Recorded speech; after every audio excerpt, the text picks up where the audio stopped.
That's the telephone. I'll answer it. No, I must count them. Yeah, Two rings. I have to answer the phone there. No, I am counting the rings. Three rings. Podcast Bone Phone.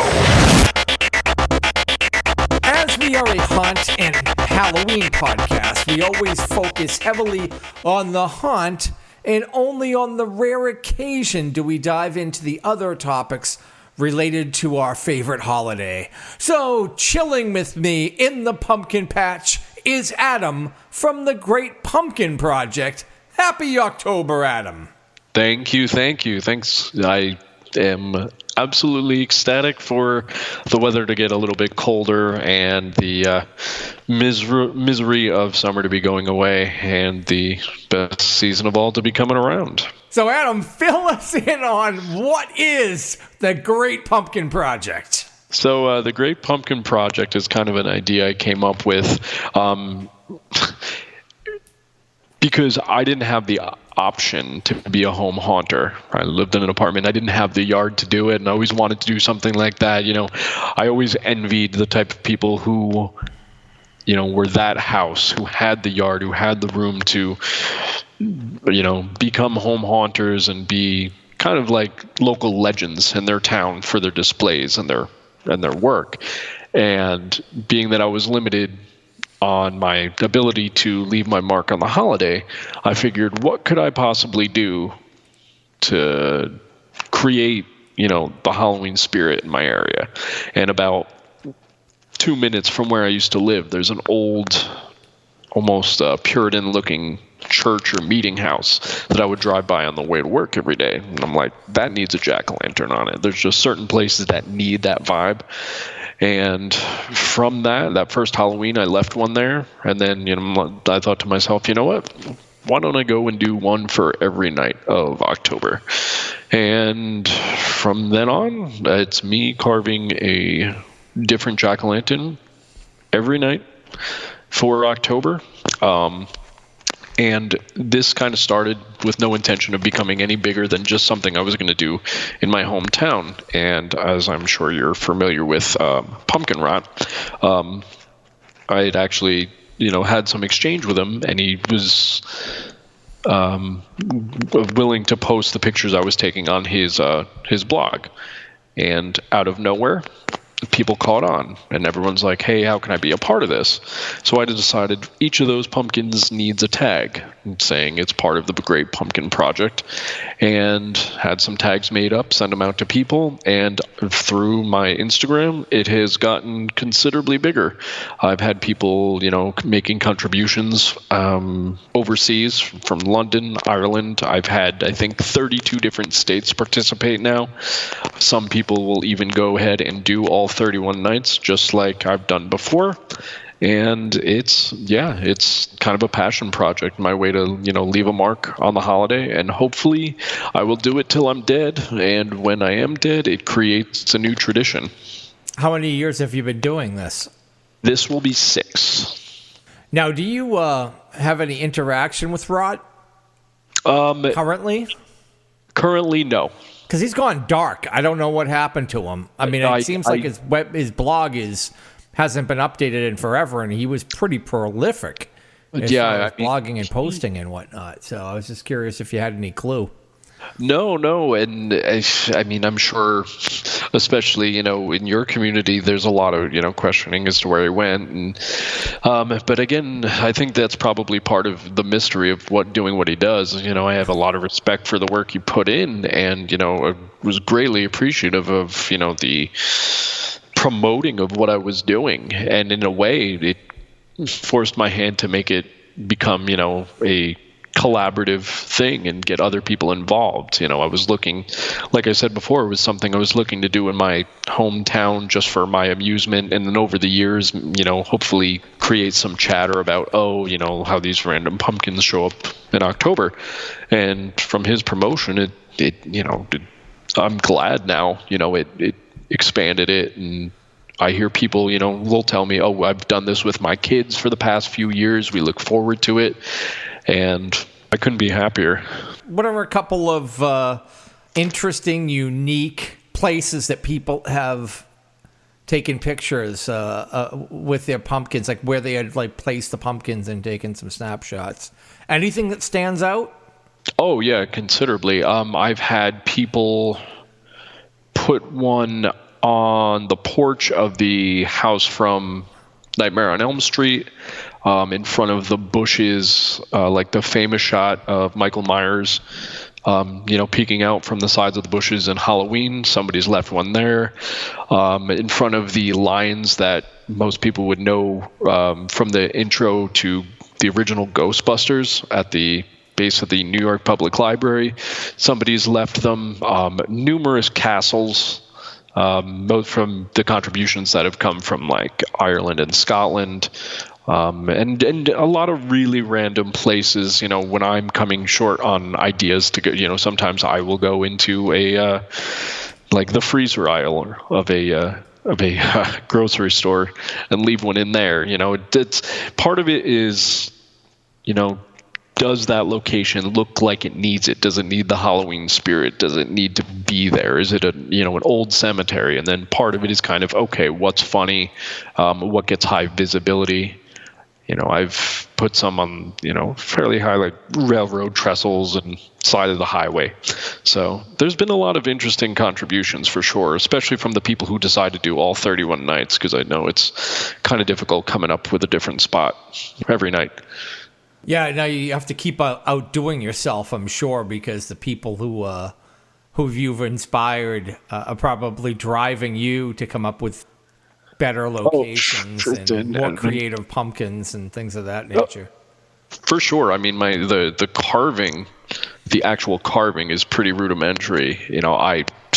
I'm no Ray Villafane. I can't carve anything all that interesting. My girlfriend actually carves considerably better than I do, and thankfully, I get a bit of help because, by night 15, my arm feels like it wants to fall off, and it's I definitely don't do it because I have artistic talent. I think that's why I do this, because I don't have the ability to create something artistically valid. I just have a decent idea to leave these things and spread holiday cheer, if you will.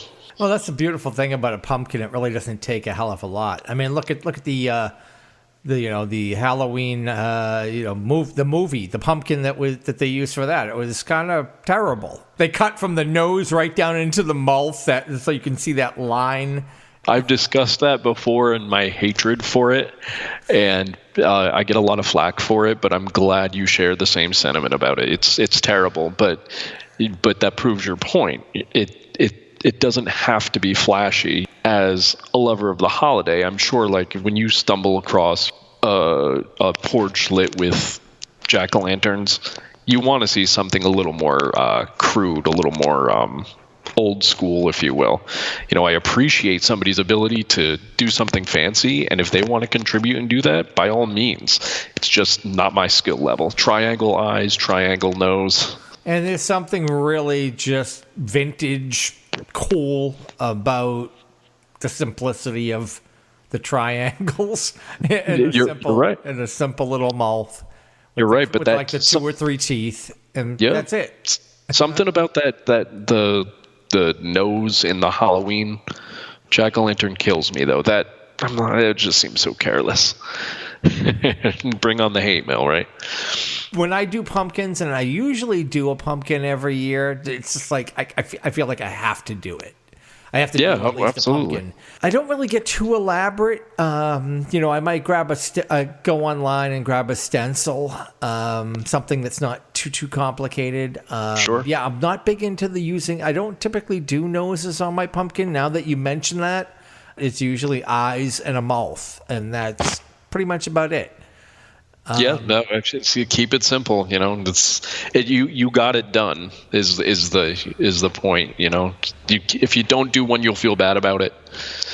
Yeah, I can't not do it. I think there was one year, a couple of years back, I was running ragged. I was all over trying to get shit done. I think I didn't have any help, and that was like the first year I didn't have anybody to help me out with anything, and I think I skipped over it, and something felt missing. And I was like, I don't want to do that again. I got to make sure I go down. Now, I could grab the pumpkins out of BJ's and, you get the deal. Go to the BJ's and get the deal. Or you could go to Home Depot and they got the deal is not as good at Home Depot. They've got the same kind of big, huge container full of pumpkins. But there's there's a church down the street. They do the pumpkin patch, and it's just this big open lawn, and they have pumpkins everywhere, and they've got all kind, the white pumpkins, the whole different type of, gourds and other things, so that you can kind of get a little mixture. And one thing I've learned, I never brought this up. I've never had a reason to come up in conversation. But I bought one of those. I don't even know if they're called anything other than white pumpkins. Mm-hmm. But I bought a white pumpkin a couple of years ago. Oh my God, the things were so thick. They were so ridiculously thick. I was like, I'm never doing this again. I needed a machete to carve the thing. I did the same thing about 2 years ago. I want to say, I don't know if it's white, but it was more of like a green color. So I'm like, all right, let's get creative and kind of put it like near a sewer drain or something that would kind of look like it was some kind of toxic or whatever. It looks real good, but man, like you needed power tools to even get through that thing. Absolutely miserable to carve. Helpful tip though, if you see, so I'm a sucker for the darker orange pumpkins. I feel it looks better. But if you see the ones with a little less grooves in them, a little like the lines, does that make sense? Yeah. A little less lines in the pumpkin, and it's a little they don't more bulge as much in between the lines. That's a good, right? great way to put it. And if they're a little more light orange in color, way easier to carve. So if you're ever in that situation again where you're like, all right, I'm running around, I don't have time, I just need to carve something to say I did it, get one like that. It carves way easier and it'll take you half the time. Yeah, the white pumpkins look great because they're different and they kind of look sickly. I mean, they got that like they look ill. But if as long as you're not going to cut them, if you're just going to throw a couple of those out in the porch in the mix just to kind of spice it up a little bit, cool. Just don't want to deal with that, man. Just don't paint it. Yeah. I think that's cheating. Yeah. Yeah, I don't. I've never been the fan of the painted pumpkins. I've never painted a pumpkin, so I don't think I have either. It's got to be gutted. Yep. And carved. That's it. That's the way to do it. That's the way it is, man. For all the times when I'm done with work and it's 9:30 at night, and I'm like, oh, I gotta go find a way to put one out. Like I've wanted to cut corners a ton of times, and just kind of gotta stay true to the process. No, because I have I do a Halloween tree in my yard where I have I bought a whole bunch of the pumpkins, the foam pumpkins. So I do, for hanging from the tree, all of those are Funkins. So that's they're carved once, done. But I've also corpsed them with latex and cotton balls, if you've ever seen that. Oh, yeah, they're wonderful. It just looks really creepy, like it's dripping and like all nastiness. People love it. It's a great effect. And so all of those there, but I got to cheat, where, that's a one and done. You do it once, you never have to worry about it again. And I still have to go out and get a pumpkin every year and go at least one. And also you want it to last too, if you're going to hang them from the trees. There's no sense in putting the effort in and then just having them flopping to the ground and rot out. Real ones would be real difficult. They would the weight that they would put on the branches and of course. But the pumpkins, there's no weight. It's nothing. I know, they're completely hollow. Yeah. Are there any tips you could give anybody about anything you've picked up from your gourd mania or whatever? That's a good way to put it.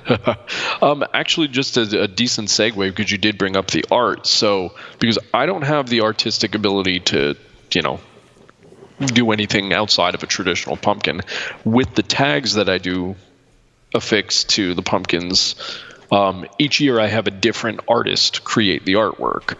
Usually the tag will say Great Pumpkin Project. The back has said everything from Preserve the Eve of All Hallows to, Long Live the Harvest. And If you're familiar with any, of popular Halloween-related artists, Sam Heimer has done some work.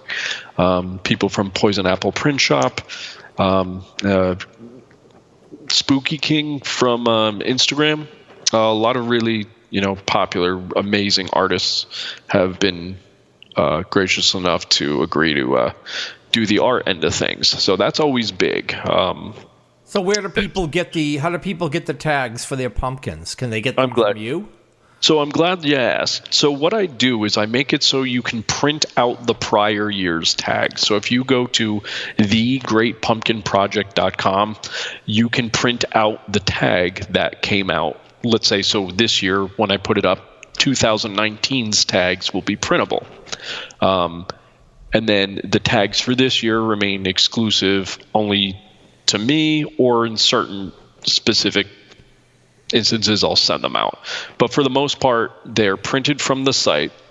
And just throw them on the pumpkin. You don't have to. Obviously don't feel the need that it has to be promoted, as long as you're, doing the devil's work and putting a pumpkin out somewhere and, help spreading the word. But it's always nice to see it. The past, I think, 4 years are available on the website. Last year's will go up towards the end of this month. And yeah, so it makes it easy for everybody to participate. Okay, so when they go out, find a location, put their pumpkin out, take a picture, what do they do? Do they have to post it on your Facebook? Do they on Instagram? Like, where do you want the pictures posted? Is there a hashtag that needs to go along? What's up? Absolutely. So I have an Instagram. I don't have a Facebook presence with it. A little bit on Reddit. The Instagram is at Great Pumpkin Project. If you are taking a picture, you can mention me at Great Pumpkin Project in that picture, or the hashtag is either the Great Pumpkin Project or Great Pumpkin Project without the. And each year that I do it, I will hashtag GPP and the year. So this year's would be GPP 2020. And that's, that helps, if you contribute, you take a picture and whatnot, I'll feature it on the page. Usually make a collection of, 10 at a time, post it at once. So everything comes, is easily viewable. Do you feature the top couple? Is there any prize, or is it anything like that involved with it, or is it just, hey, no man, it's just for the love of it, that's it? It for the most part, it's kind of a just for the love of it thing. I have thought of saying, okay, who gets top prize? But then, at some point, you don't want to seem like you're picking favorites. I mean, as I mentioned before, there's been 3 or 4 people who've done every single night, and part of me wants to think, okay, how can you reward somebody for this? But in the end, they're doing it for the love of the holiday. Yeah. I know how miserable it is to do it every single night, but as inconvenient and as tedious as it is to do, and as many garbage bags of pumpkin guts you're chucking a week, and as tired as your wrists are, it's its own reward. You leave that thing there, light it up, and you pass it the next day, I'll put something somewhere and I'll drive past it, and there's nothing more rewarding than just saying, okay, I did that, or you at least created that bit of Halloween spirit somewhere. I know it sounds a bit cheesy, but always comes back to that. Yeah, you just feel Samhain coursing in your veins. You just got well said. Let it wash all over you. Yeah. So at this point, no prize yet, but trust me, I've thought about it. What could I possibly do? It's bottom line is it's just about having fun, being a part of it. Now you're gonna make me have to go out and do at least one. I'm gonna have to go out. Go out and do a night. Yeah, I gotta go find a cool location though. I'm like, where would I go? Maybe on the Sagamore Bridge for Cape Cod. I live way out here on the. I caught that in your accent a little bit. Yeah. That's what I was going to say. Do you have a winner? Any winners over there? Oh my God.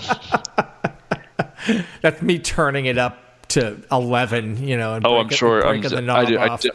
If I tried it, I would sound insulting. But All hey, right. you know, I mean, no better place to be than Mass, to be honest with you. Well, Like, you know, in the fall, you know, I'm telling you, I know I'm going to be leaving the area in about 5 years. I'm fleeing to the Sun Belt, and it's going to be difficult because you know, this is the one time a year where I love the little chill in the air and the feeling that I get from once you get that nip.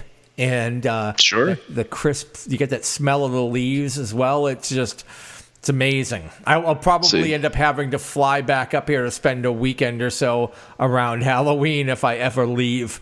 I've thought the same thing. You know? I've thought the same thing. I'm in New Jersey, and it's like, you know, I could have went south and, you know, owned a home and paid less money, but my main reason is what would I do in October when it would be, if you could move to Florida, it'd be 85 degrees and balmy, and I would just be miserable. Wouldn't go to Florida. Right. Not the humidity and whatnot. It would be, but anyway, once again, tell everybody where they can post their photos if they want to be involved in this insanity. And grab pumpkins, run out, place them somewhere cool, take picture of them. They're going to send them to you where? So the easiest way to do it is on Instagram, and you mention me in the Instagram at Great Pumpkin Project. You can hashtag it Great Pumpkin Project, or this year would be GPP 2020. I also have an email, greatpumpkinproject@gmail.com. You can send pictures there. If you don't have an Instagram, I will take them and post them there. Or I do have a website, thegreatpumpkinproject.com. It's a little out of date, but that's where you go to get the tags. So if you want to print out tags, thegreatpumpkinproject.com, there is a section on the page that says Get Tags. Click that, find the one you like, print it out, and if I actually keep up with the site as I should, I will feature the pictures on there as well. Hey, Adam. Yeah. You're a good man, Charlie Brown. I'm blushing. Hey, man. I appreciate it. I love what you do. Thank you for, you know, doing a huge part for the holiday. And I think everybody who has the yard to pull off a haunt is a saint in a way. All right. Hey, happy Halloween. You too, man. Thank you very much for having me. I'm going now. Heaven help you. Please like and follow the podcast. Stalk us on Instagram, Facebook, and YouTube. Links in the description. And help us by sharing Hauntcast with all your haunted Halloween brethren. Until next time, stay scary.